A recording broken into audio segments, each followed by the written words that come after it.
બગસરા શહેરમાં શિવા ગ્રુપ દ્વારા 1 મે ગુજરાતમાં 66માં સ્થાપના દિવસ નિમિત્તે બગસરાને ગૌરવ અપાવનાર લોકોને સન્માનિત કરાયા. તેમાં વેપાર ક્ષેત્ર અને આરી ભરત કલા આર્ટ અને શિક્ષણ સાથે દેવચંદભાઈ સાવલિયાના સન્માનિત કરવામાં આવ્યા હતા. અમરેલીના બગસરા શહેરમાં શિવા ગ્રુપ દ્વારા દર વર્ષની જેમ આ વર્ષે પણ બગસરા શહેરને ગૌરવ અપાવનાર 3 લોકોનું સન્માન કરવામાં આવ્યું હતું. 1 મે ગુજરાતના 66માં સ્થાપના દિન નિમિત્તે શિવા ગ્રુપ દ્વારા છેલ્લા 7 વર્ષથી બગસરા શહેરને ગૌરવ અપાવનાર પરિવારને સન્માન આપવામાં આવે છે. ત્યારે આજે 1 મે ગુજરાતના 66માં સ્થાપના દિવસ નિમિત્તે બગસરા શહેરમાં વેપાર ક્ષેત્રે ખૂબ મોટું ગૌરવ અપાવનાર ભૂરાભાઈ કાળાભાઈ વડેરા પરિવારને સન્માન કર્યા હતા. તેમજ આરી ભરત કલા આર્ટ ક્ષેત્રે વર્ષોથી રમેશભાઈ સિકોતરા કલા ક્ષેત્રમાં ગૌરવ આપી ગુજરાત સહિત દેશભરમાં સારી નામના મેળવનાર પરિવારને સન્માન કર્યા અને શિક્ષણ સાથે બાળ કેળવણીનું કામ કરતા દેવચંદભાઈ સાવલિયાને શિવા ગ્રુપના પ્રમુખ નિલેશભાઈ ડોડિયા સહિતના આગેવાનોની ઉપસ્થિતિમાં સાલાને રાષ્ટ્રીય શાયર ઝવેરચંદ્ર મેઘાણીની પ્રતિમા આપીને આ ત્રણેય સંસ્થા દ્વારા બગસરાને ગૌરવ અપાવનારા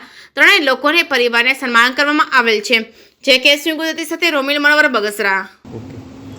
આજે ગુજરાત રાજ્યના સ્થાપના દિવસ નિમિત્તે શિવા ગ્રુપ બગસરા દ્વારા અમારી સેવાકીય પ્રવૃત્તિની નોંધ લઈ અમને બિરદાવવામાં આવ્યા. એનો અમને ખૂબ રાજીપો છે, અમને આનંદ છે.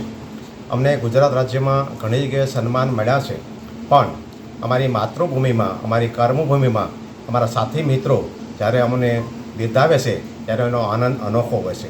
હું આજે શિવા ગ્રુપ બગસરાનો નીતેશભાઈ ડોડિયા અને એમના મિત્ર મંડળનો ખૂબ ખૂબ આભાર માનું છું કે તમે અમારી પ્રવૃત્તિની નોંધ લઈ અને સમાજ વચ્ચે અમારી પ્રવૃત્તિને મૂકી એનો અમે રાજીપો વ્યક્ત કરીશું. આપ સૌનો ખૂબ ખૂબ આભાર. હું અરવિંદભાઈ હરિભાઈ વડેરા, હું ભૂરાભાઈ કાળાભાઈ એન્ડ સન વડેરા પરિવારના અમે આજે ઉત્તરોત્તર વેપાર કરીએ છીએ અને આજરોજ અમારું શિવા ગ્રુપ દ્વારા જે સન્માન કરવામાં આવ્યું છે તેમનો હું શિવા ગ્રુપનો ખૂબ ખૂબ આભાર માનું છું. જય ભારત, જય ગુજરાત. પરિવાર પહેલું બોલું ને, હા. ભૂરાભાઈ કાળાભાઈ એન્ડ સન્સ આજે ભૂરાભાઈ કાળાભાઈ એન્ડ સન્સ આજે લગભગ મારા ખ્યાલથી 80થી 90 વર્ષ જૂની પેઢી છે.